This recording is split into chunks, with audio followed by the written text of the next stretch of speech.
Ladies and gentlemen, a very good morning. We are so glad you're here.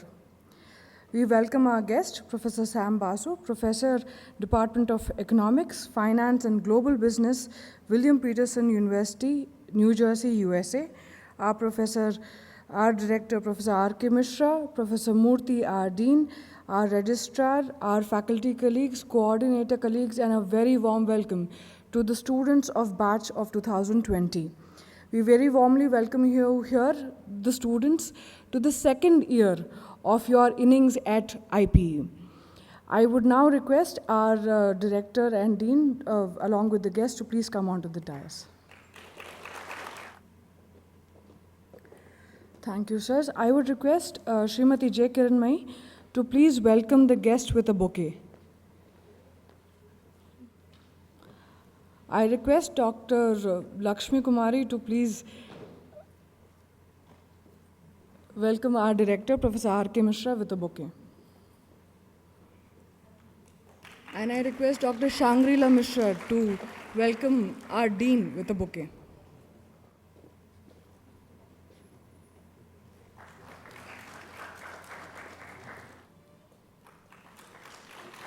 Thank you all.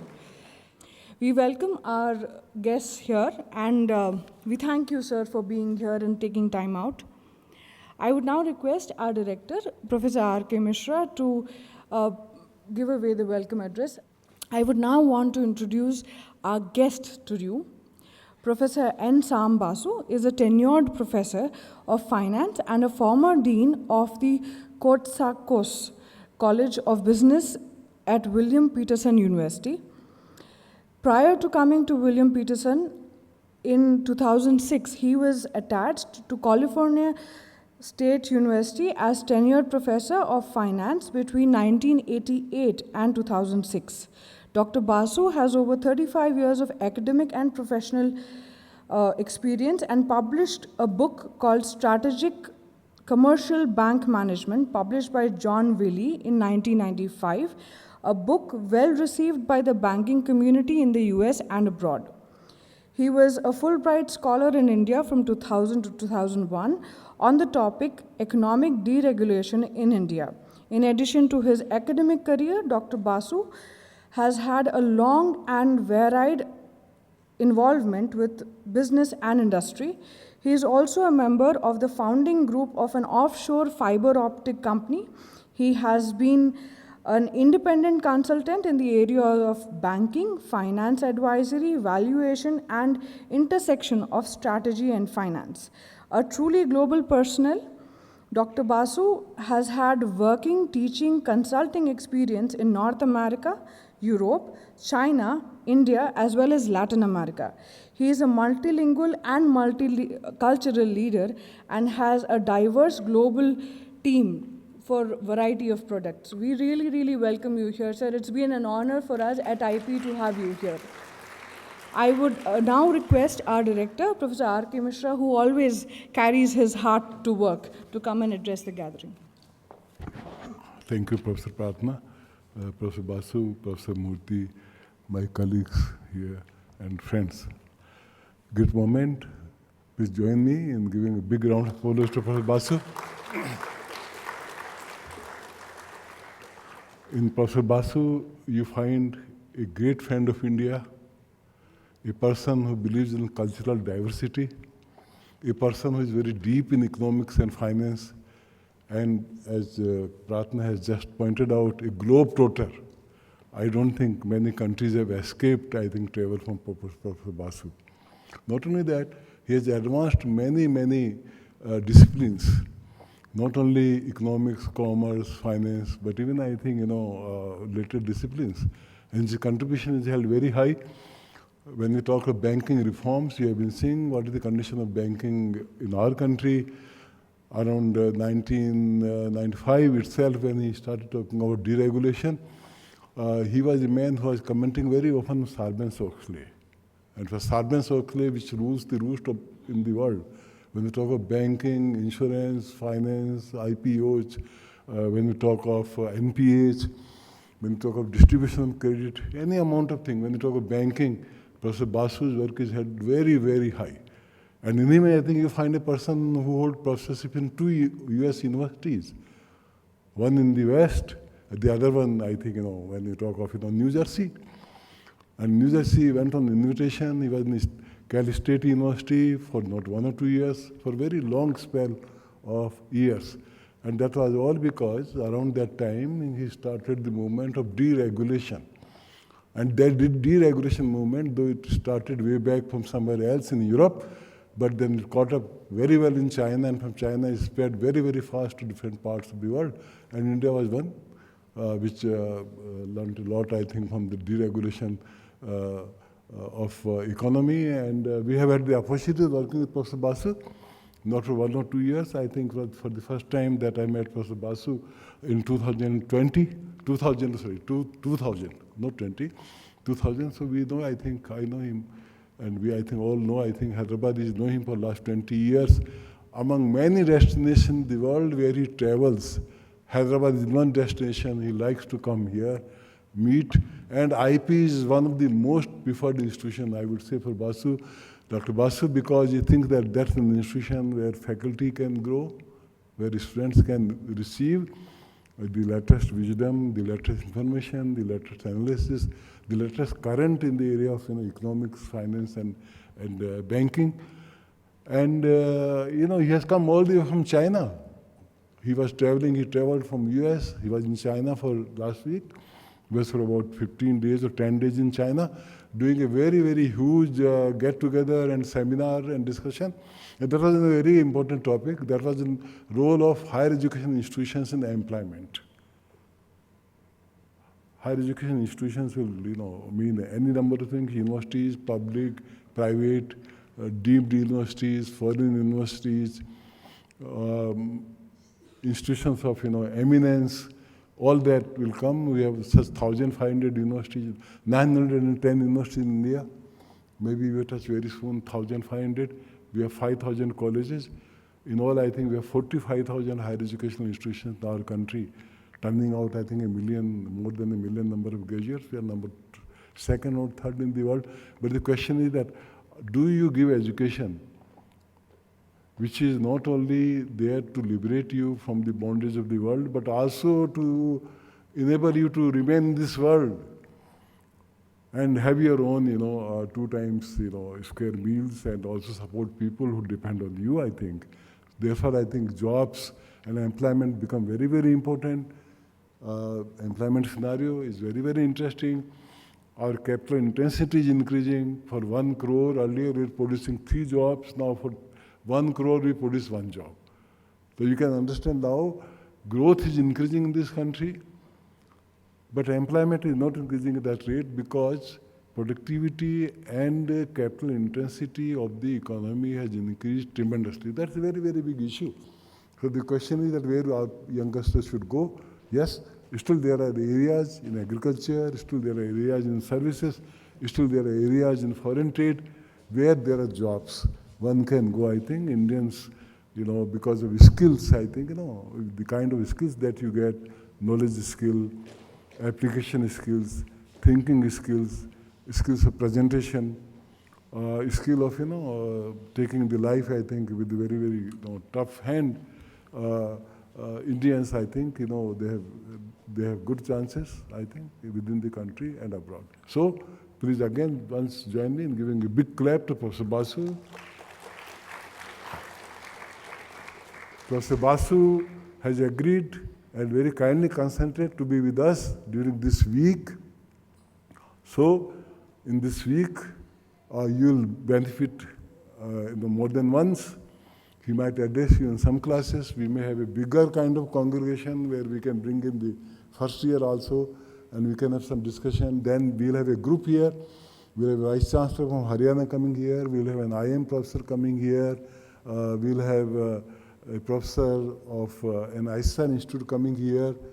So we'll again, I think on 12th, Professor Murthy is working it out. We may have some big program again on 12th. But meanwhile, I think he'll talk to faculty.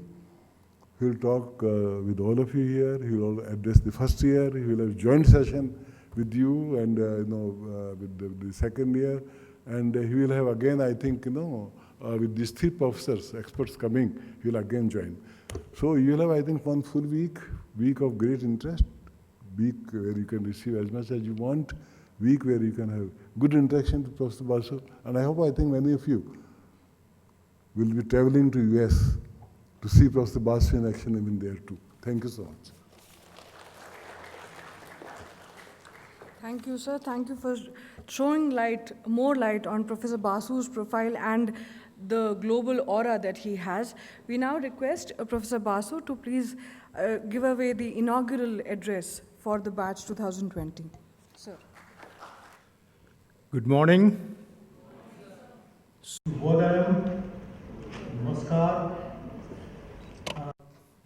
I'd like to thank Ms. Prarthana and, of course, Professor Director Mishra to welcome me and arrange my visit here. Every time I come here and hear Professor Mishra talk about me, I always have this surrealistic experience. I feel that you understand, out-of-body experience. So I feel that I'm standing outside my body and looking at me.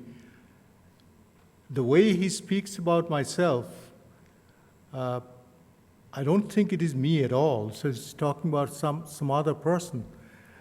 If I talk to my wife the way he talks about myself, she's going to wonder who's the person Dr. Mishra is talking about. So just for that experience, I think I would like to come back here once in a while. Anyway, thanks again for being here and getting me the opportunity to talk or welcome the first-year graduating class going into second year. I think you folks are in an enviable position. I'm talking about the students, the graduate students. I find you all to be in an enviable position. By the way, what was not clear in the introduction is that I have just retired from my position at William Paterson.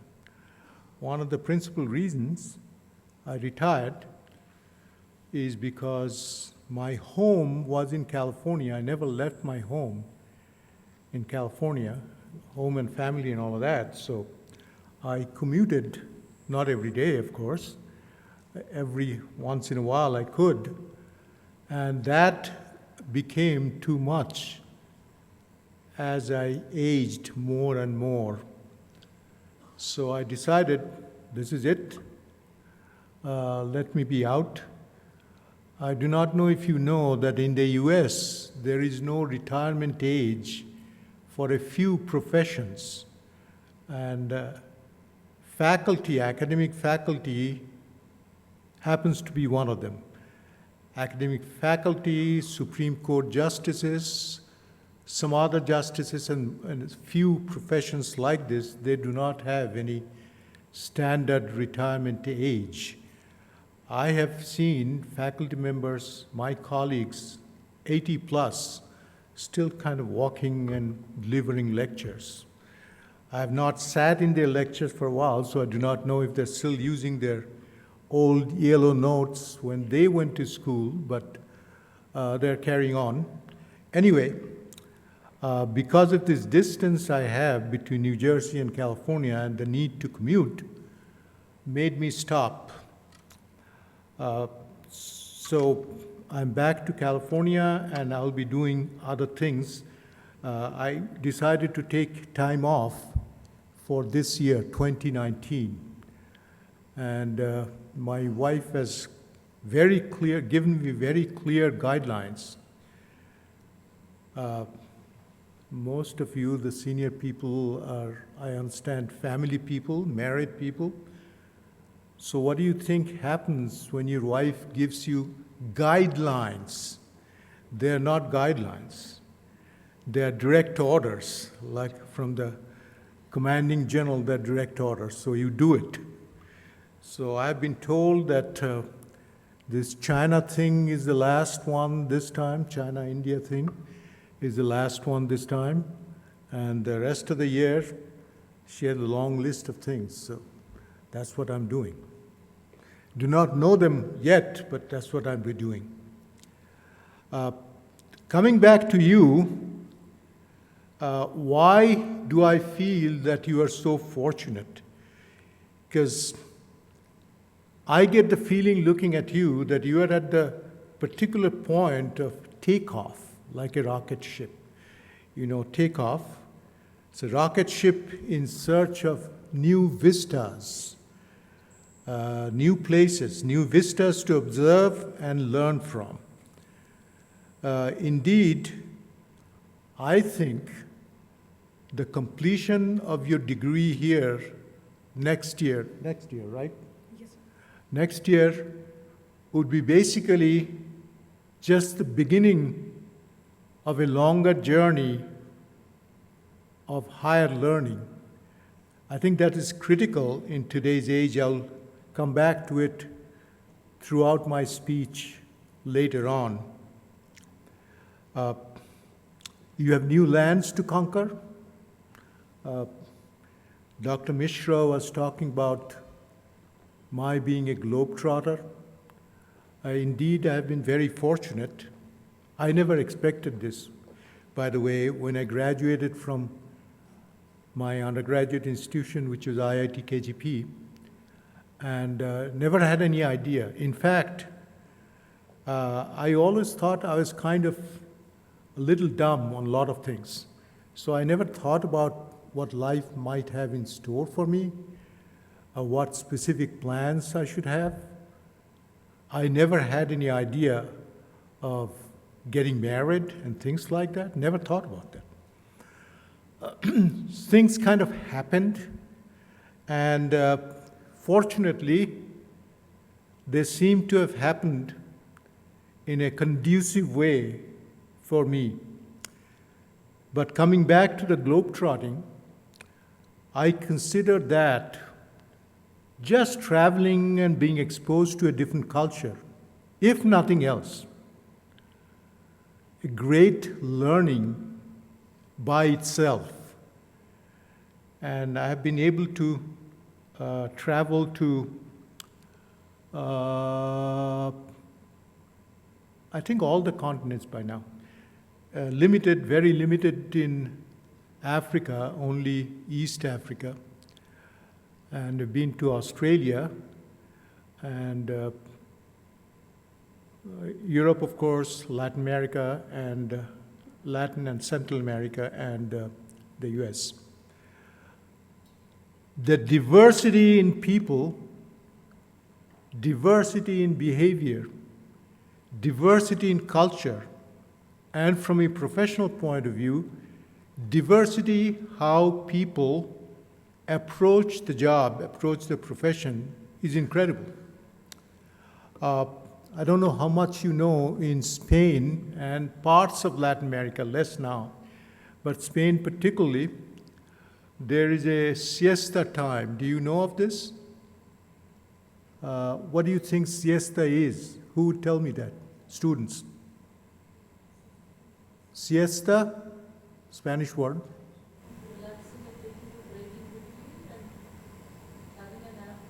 I can't, who's speaking, please? This is true, but siesta is taking a rest is kind of an euphemism. Its actual siesta is taking a little nap, so that's that. In Anglo-Saxon world, which is the Anglo-Saxon world? Students. Which is the Anglo-Saxon world? Is France an Anglo-Saxon world? France, Spain, Italy, are they parts of the Anglo-Saxon world? Anglo-Saxon world is basically England and America. And Canada is questionable. I think Canada is, but kind of questionable because they have Quebec, which is basically French. In the Anglo-Saxon world, this concept of siesta is very poorly noted. Americans are kind of workaholic. I don't know if you know this. Of all the developed countries, Americans take the least amount of vacation. In France, vacation is almost like a religion. In summertime, they're gone at least for 4 weeks.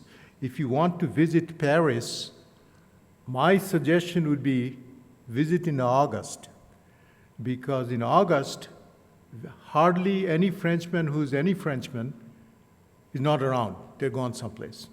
So you'd have not much traffic. You do not have some of the rude Frenchmen to deal with. This is just a joke. And you can have a great time.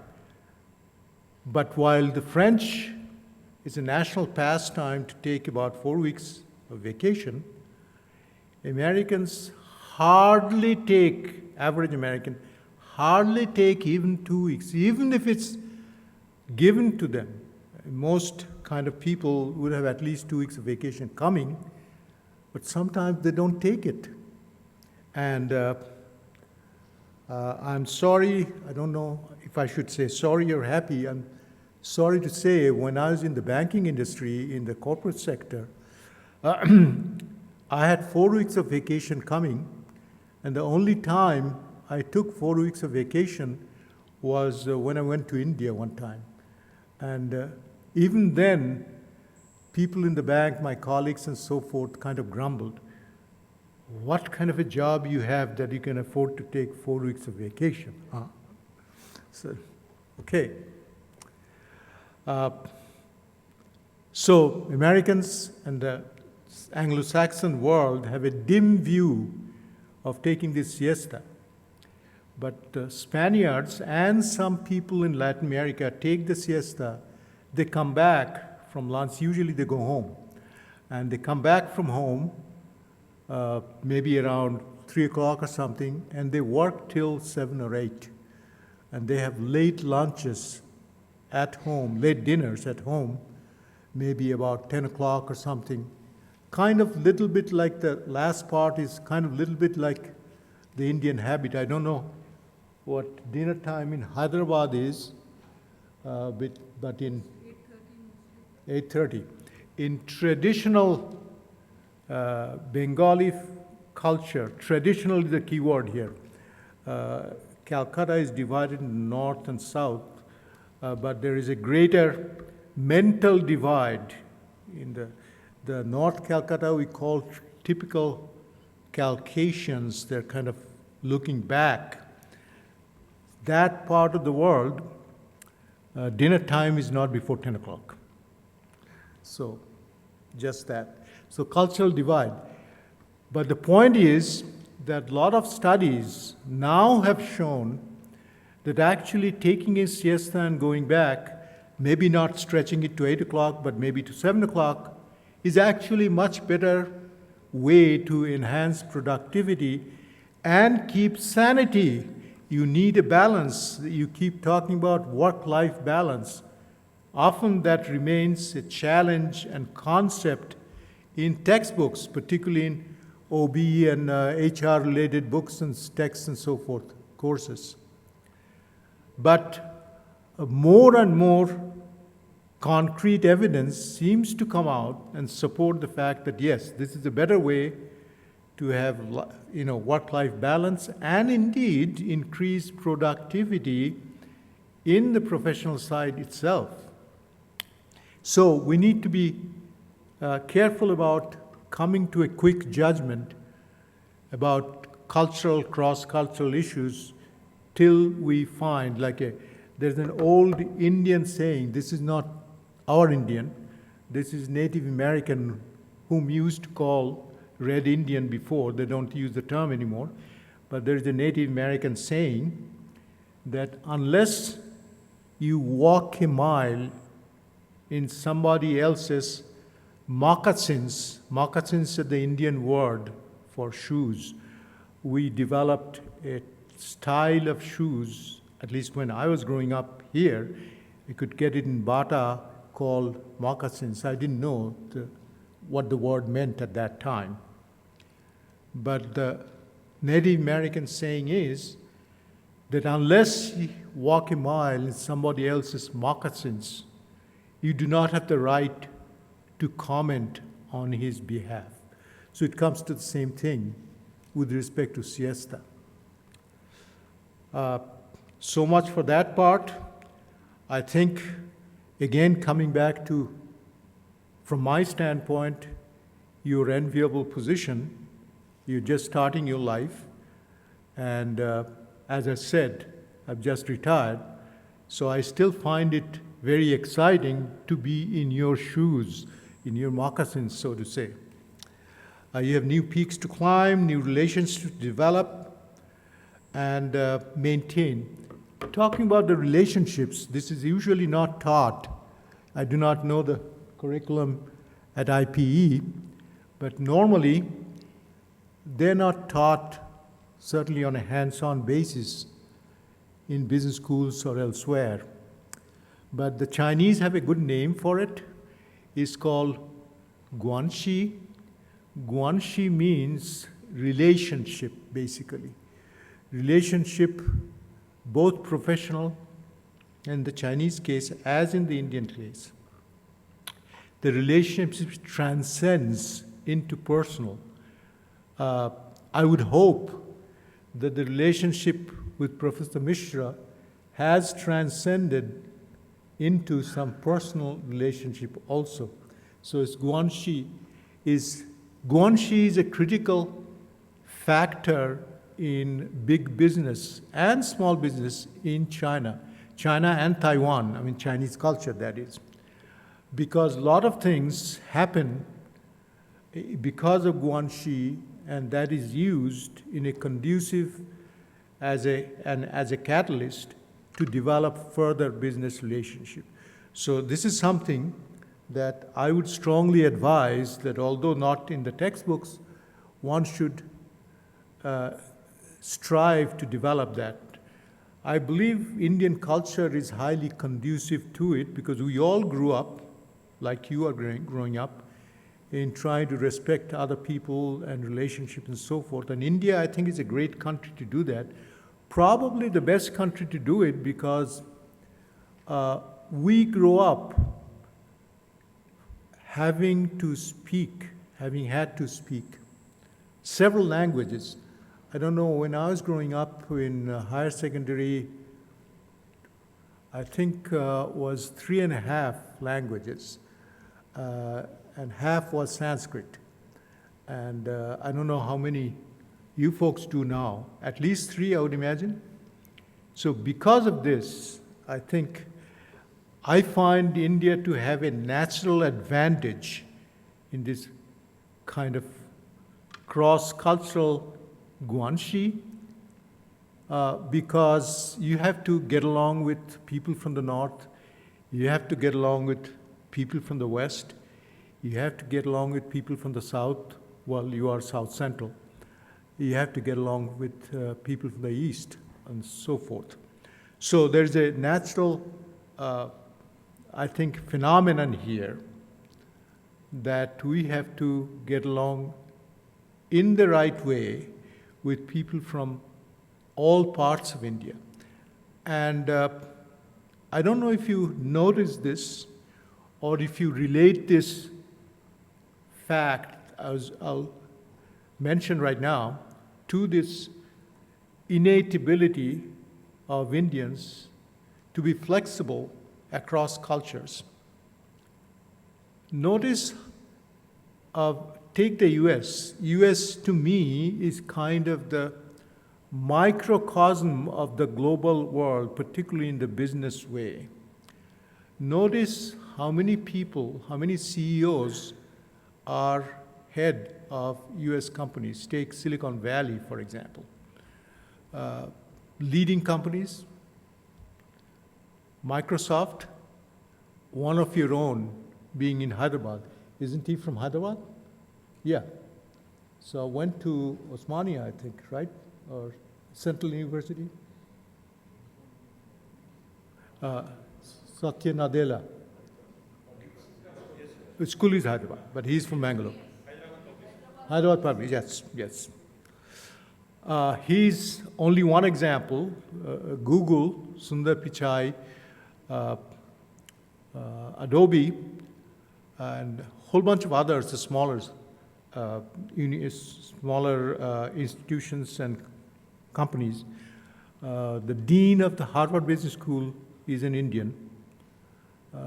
It's the last word supposed to be in the business school categories. My guess is, I don't know if OB people have done any research. I have not. This is just my intuitive feeling that one of the reasons Indians go up to the top is because of their ability to be cross-cultural from a very early age and speak multiple languages or work in multiple languages. It's my belief. And I do not know if you know, I have a lot of Chinese friends, not just associates. They can tell me lots of things I do not want to hear. I can tell them lots of things they do not want to hear. So that's the definition of friendship. Some people take it too far, but a lot of Chinese friends have told me they're kind of envious of this aspect of Indians. How come Indians are going to the top and we cannot go to the top? We know as well, sometimes better. Yeah, technically maybe, but this is the aspect I just talked to you about, which the Chinese, I believe, do not have. And so keep at it and improve on it is my advice to you. You are graduating at a very interesting time when the traditional disciplines in a typical program are in a great state of flux. I'm in finance, so it's easy for me to talk about finance, but I think it's equally applicable to logistics, it's equally applicable to OB, it's equally applicable to other facets of the academic discipline, the business discipline. In finance, what do you have? I find tremendous challenges and dynamism. Dynamism is basically a nicer term for change, sometimes very rapid and at times disruptive change. I notice change primarily because of technology. I'll just mention the key factor. Technology, everybody is familiar with that. Social media, another part of technology, but I put it in a separate category because I think it deserves one. All the young people are a lot more advanced than me in the use of social media. Sometimes I try to avoid social media, particularly Facebook, because I do not want, I'm a very private person, I do not want my stuff to be out there, and I don't know whoever is going to make what use of that in the future. But technology and social media are important motivators for the change: globalization, competition, government regulation, and in the end, dynamism in the society itself. Think about yourselves. You folks, talking to the young students again, when I was a student, I could never dream of having some of the thoughts that you folks are having in terms of demanding new things, in terms of doing new things. We were a lot more structured, and we kind of did whatever we are told to do on a relative basis. I was never very good in listening to people, but such as it is, we did that. I don't remember in those days in IIT how many times one had questions for the faculty in a classroom setting, or one challenged a point made by faculty. And today, I personally encourage this. my students to do that very actively. But Americans, they would do it anyway. Indians and Americans also do it. And the Chinese, Japanese, and Koreans, the East Asians in general, you have to pull them out because they do not normally speak out unless they're really forced to speak out, which is a good point and a bad point both. But the point is that society is changing itself in terms of what it needs and what it wants, so that is also being reflected in this overall dynamism. So, from your point of view, of course, you need to be totally aware of all of these changes. I just mentioned a few, there are a whole bunch more. But not only be aware of it, stay ahead of it, at least at par with it, by additional and continued learning. Going back to the point that I would, if I were you, I would think about my future life as an opportunity to learn more and more and more. So getting the degree, in your case, is just the first step, getting a passport to go out and do other things in your life. Some specific trends in these fields. FinTech. Finance people must be familiar with FinTech, correct? How do you think FinTech is changing your lives? So you just say one or two things. Is it a good thing or a bad thing? Let me structure the conversation. FinTech is partly artificial intelligence, but artificial intelligence is such a vast field that it deserves a category of its own. And people, luminaries such as Bill Gates, such as other folks in Silicon Valley, I think Satya Nadella also, and a luminary as high as Stephen Hawking, they expressed deep reservations, and I would go beyond reservations, and I would say indeed fear that artificial intelligence may end up to be significantly detrimental for us by replacing us in large areas. And that's already happening. Did anybody see, is there a movie buff here? Do you know the word buff? Is there a movie buff here? Indians like movies, I know that. I'm talking about international movies. Did anybody see a really classic movie called 2001, A Space Odyssey? Did anybody see that movie? I see some of the faculty members nodding yes, because they're, my age or something, clearly. No young person has seen the movie. Take it out and see the movie. It's worth seeing, particularly from this point of view. This is the first time this came up. There's a computer called HAL that's in the movies, significant movies, that's the first depiction of artificial intelligence, in my mind. And HAL almost tries to take over the spaceship.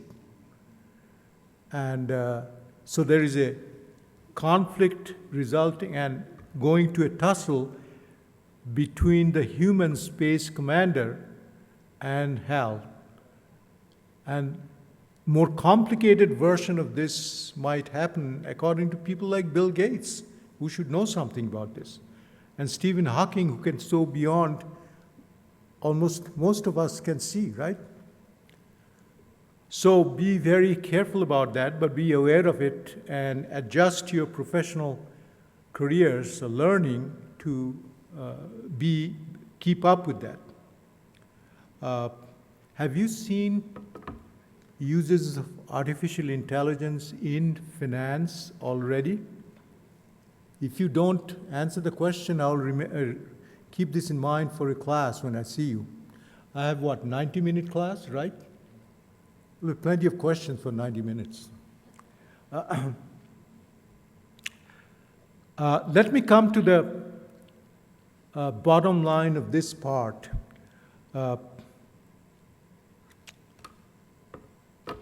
In banking, where do you see artificial intelligence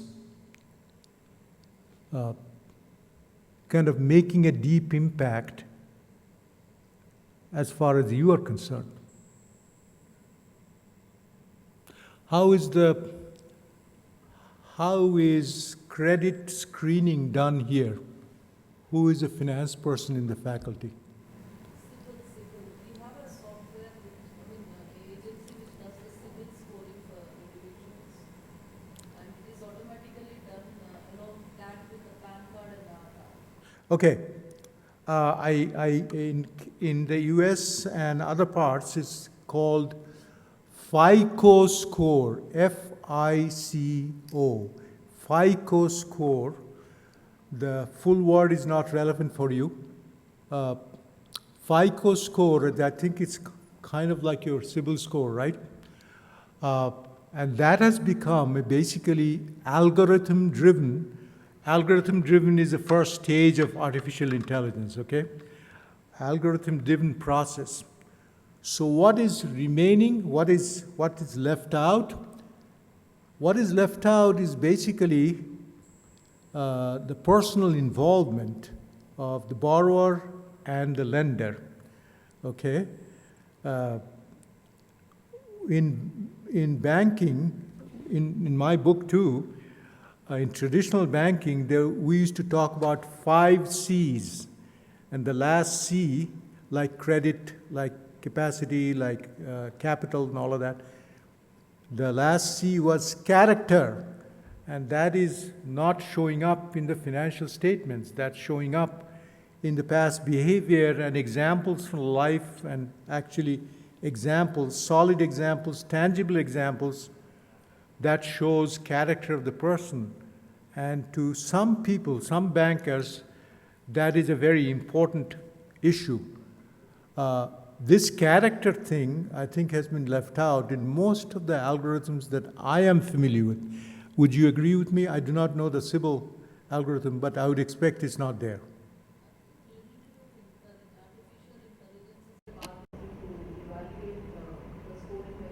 Correct. But previously, like you used to sit down with the lending officer, and the questions the lending officer would get into the character issue. So this is difficult to reproduce in these kind of situations. Compliance. This is very big. This is very big in the US in terms of lots of the rules that have happened. Compliance with a variety of rules, and particularly for small banks, it has become a nightmare to keep track of everything. So this field is developing rapidly, and banks are looking for people. In fact, in my retirement years, it's a big if my wife allows it, maybe I'll do some work in compliance with the banks, because it's a huge field, and I can make some contributions. I would expect, given the rapid changes in Indian banking, that compliance has become also an important requirement in Indian banks. Is that true? The recent changes in RBI and ongoing changes that the Minister of Finance and all of those people kind of envision, this would be the case. So think about that. Compliance is usually not taught in college textbooks, as far as I know. So think about this as a possible field of expertise for you to develop. And this will come only after you get your degree, not before. So we talked about global cultural awareness, flexibility to get along in any circumstances. We talked about it at length. These are some of the key skills. I think with respect to technical flexibility, I think that can be learned. But I think the right and the most important necessary condition, you are familiar with the difference between a necessary and a sufficient condition. The most important necessary condition is the mental attitude, the correct mental attitude, to remain open to other ideas, to remain open to how other people are doing things, to remain open to the needs of the environment and the needs of the society, and kind of develop along those paths, try to understand. So this will be the right skill to also work on. And language skills. I think language skills come, this is my guess, and whatever I have seen in my own experience doesn't mean just me, own experience with other people of Indian descent, I think language skills probably come relatively easy with respect to some other people to them. Am I correct in that? What do you think? So work on it, okay? Work on it, and that will be a necessary skill in tomorrow's world, the global world, okay? Well, with that, I would like to wish you the very best in your future endeavors. I hope what I said would probably remain with you, I hope. Even if a trace remains, I'll be gratified. But all the very best, your second year, and then when you graduate and choose your job. Professional success is critical, but becoming a good citizen is the overall enveloping goal. So be a good citizen and be a good profession. Thank you very much.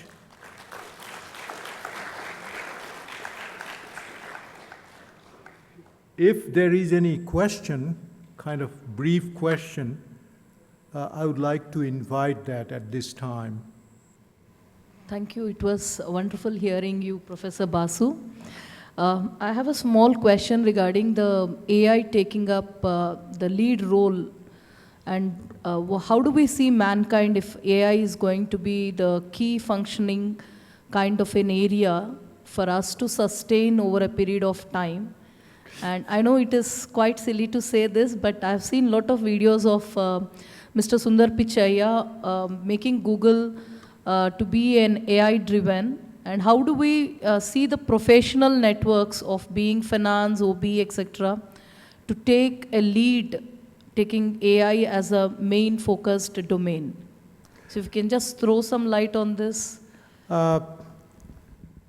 Very little light, I'm afraid, because I think this is not my field, and people with far greater minds than myself are actually actively involved. But I see at the first step, I see routinized tasks. For example, analyzing a spreadsheet. Everybody understands a spreadsheet, correct?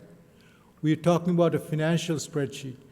Analyzing a financial spreadsheet is actually fairly boring and a routine task. I have to do it, but I do it with those things in mind. So the pure analysis part, I think, can be easily added to the AI or the fintech, whatever you call it, area, where the computer, for the lack of anything else, let's say the computer as opposed to AI, the computer can make a better decision than human mind can. And generally speaking, most routinized tasks, algorithmic, structurally algorithmic, and the key word is static, algorithmic tasks, are easily done by the computer. as opposed to where AI comes in, as I understand, is going much beyond this. And previously, human judgment managed this static spreadsheet analysis task and added its own judgment on top of that. But as time progresses, I'm sure you know, and Sundar Pichai must have talked about this, AIs are developing fast and becoming much smarter than before, and it's progressing almost exponentially. They are learning the rules, and sometimes faster than us, human beings can learn how to manage these dynamic, how it can teach itself, how it can create its own intelligence, okay, and move on. And that's a really scary thought for some of us. So, doesn't matter to me, I'm retired and I don't have to work. So, but for those of you who are just getting started, this is something to keep in mind and keep your skills intact and sharpened and resharpened along these lines. I hope I answered a little bit of your question. Any other question? Yeah. I want to know, you're a finance person and then, well, a finance professor. What would be the future of Libra, the currency that is sort being put out by Facebook and all now? Do you see the future international currency to change really? How does it affect the banking internationally and all that? Can you give us some idea about that? I actually have no ideas, but I'll tell you where I'm coming from. Go back a little bit before Libra. The blockchain whole thing and the number of currencies that came out of that, like the most famous one being Bitcoin. I had, at William Paterson, I had my students investing in that, undergraduate students. And we got along well with some of the students and so forth. So he would pressure me to invest in Bitcoin, which I refused, declined to do. My feeling at that time was that it is could be very problematic and certainly would not work out for the average person. The average person would be at the mercy of a few shrewd operators who understand the thing, and it's a classic ready-made field to exploit other people, right? So I stayed out of this. I also noticed at that time, and this is at least a couple of years ago, Xi Jinping, president of China, kind of said, we're not providing any support for blockchain. And this is a field I hesitate to have any sentence, utter any sentence, because field is so dynamic, and indeed the compliance and the governmental attitudes and attitudes in corporate leaderships are changing so fast, it's very hard to keep. For example, Jamie Dimon, who's the CEO of JP Morgan Chase, which is the lead American bank, and indeed is looked upon as the thought leader in the banking in the US. JP Morgan came out again roughly 2 years ago, or said, we're not going to support blockchain. We're not going to support, what is the name of the currency I just said? Yeah. No, before that, Bitcoin. We're not going to support Bitcoin. About 6 months ago, I think, he turned around and he said, okay, so we are going to invest in some of these things. So my feeling is, I don't know enough to comment on this from an expertise point of view, but my personal feeling is I would like to gain from the trend. So my interest at this time, and given my expertise, is to watch as intelligently as I can and dive in when I'm sure of what I'm doing and make some money. My student, for example, going back to he's just a student with no money. He made, I think, $10,000 starting with nothing. He borrowed money from his dad and turned around. Talk about leverage, that was 100% leverage. No money, and then you end up with 10,000, that's infinite leverage. 10,000 divided by 0 is infinity. So my personal view is at this time, I would like to benefit, if I can, from studying the trends. I don't think I'm qualified in terms of expertise to get into the blockchain mechanics and Facebook. That has not been publicized either. It's kept fairly kind of inside. So I'd like to see where it goes. That's the best I can do with respect to my comment in your question. Well, then, thank you very much. It's a real pleasure, and hope to see you again.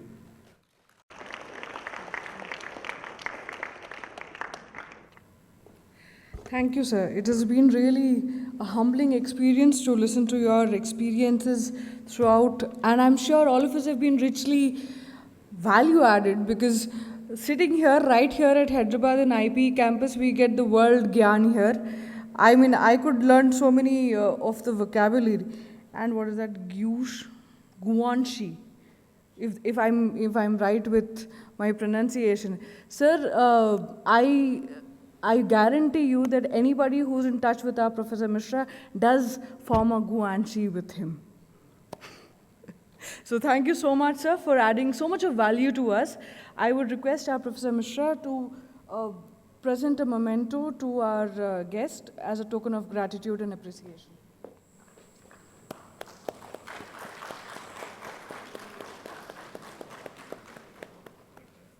I would now invite our beloved Dean, Professor S.S. Murthy, to propose the vote of thanks. Thank you, Dr. Pratna. Shri Gurubhyo Namaha Hari Om.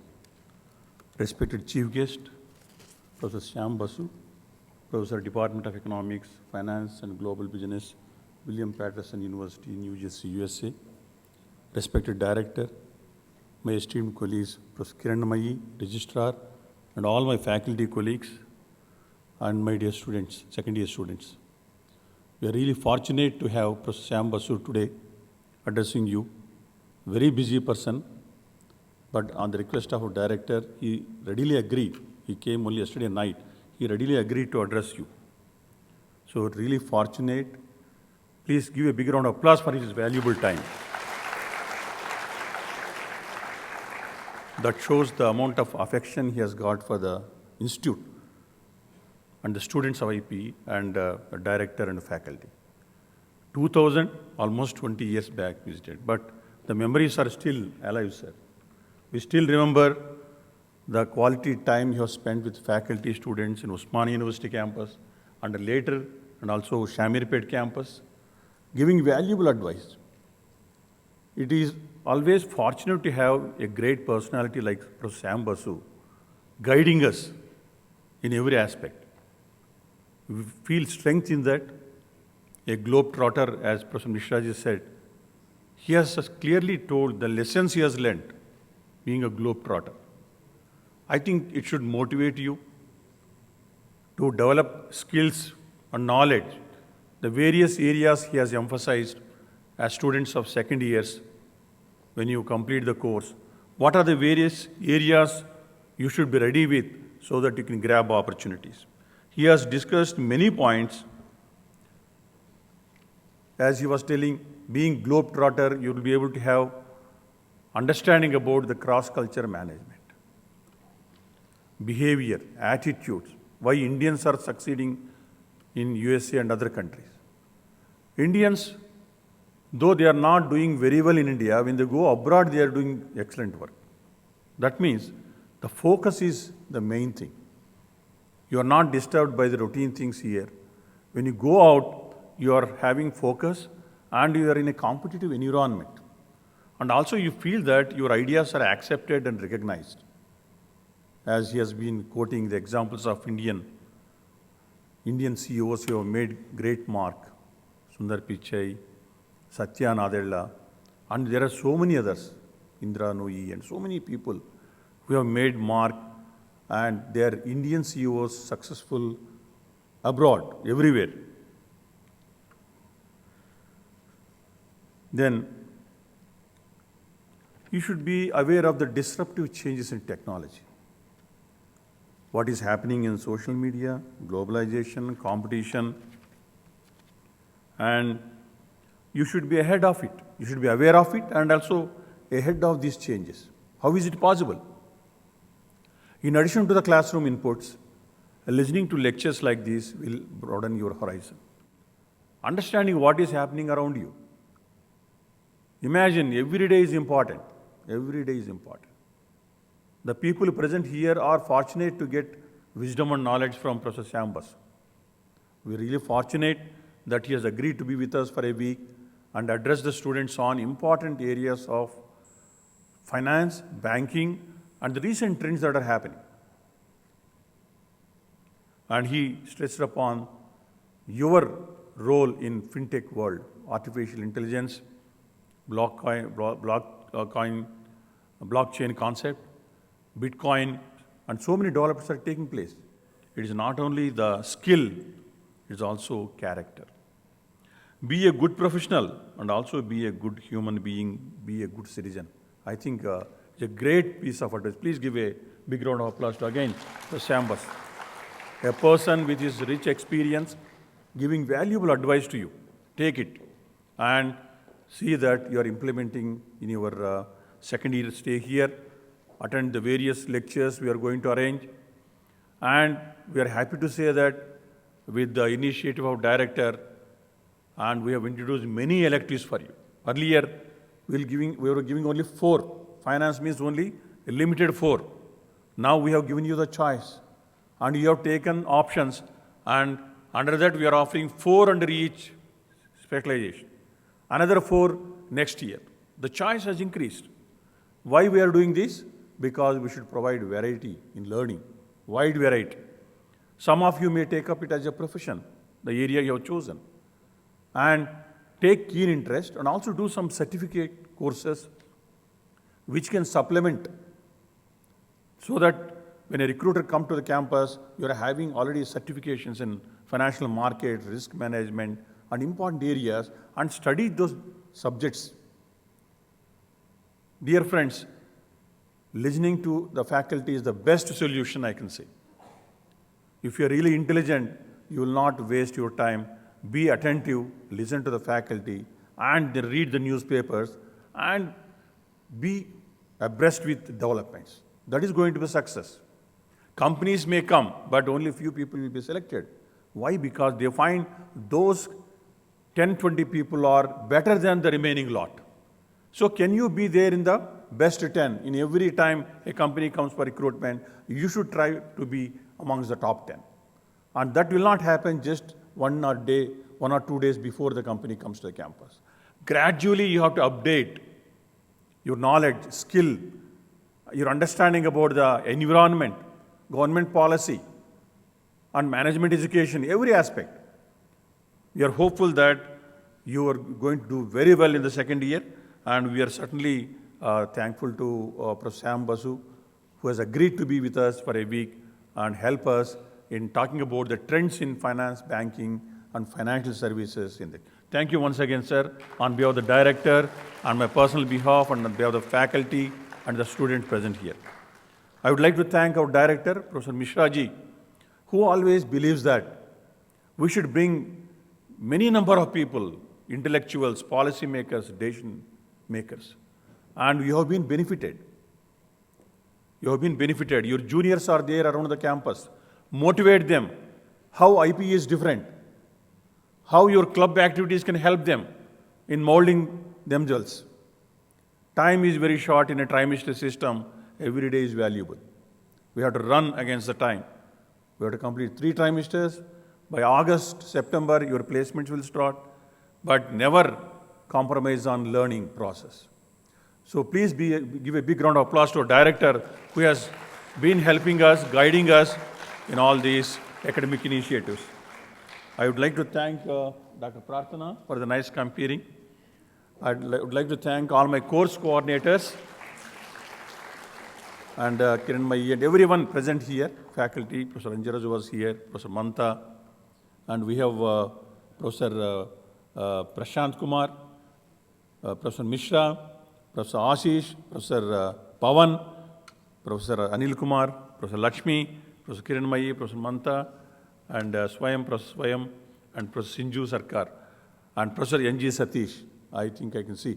Professor Chandrasekhar, Professor Kalyan, Professor Mohanty, Professor Mujamil. Right. Thank you so much, each and every one of you.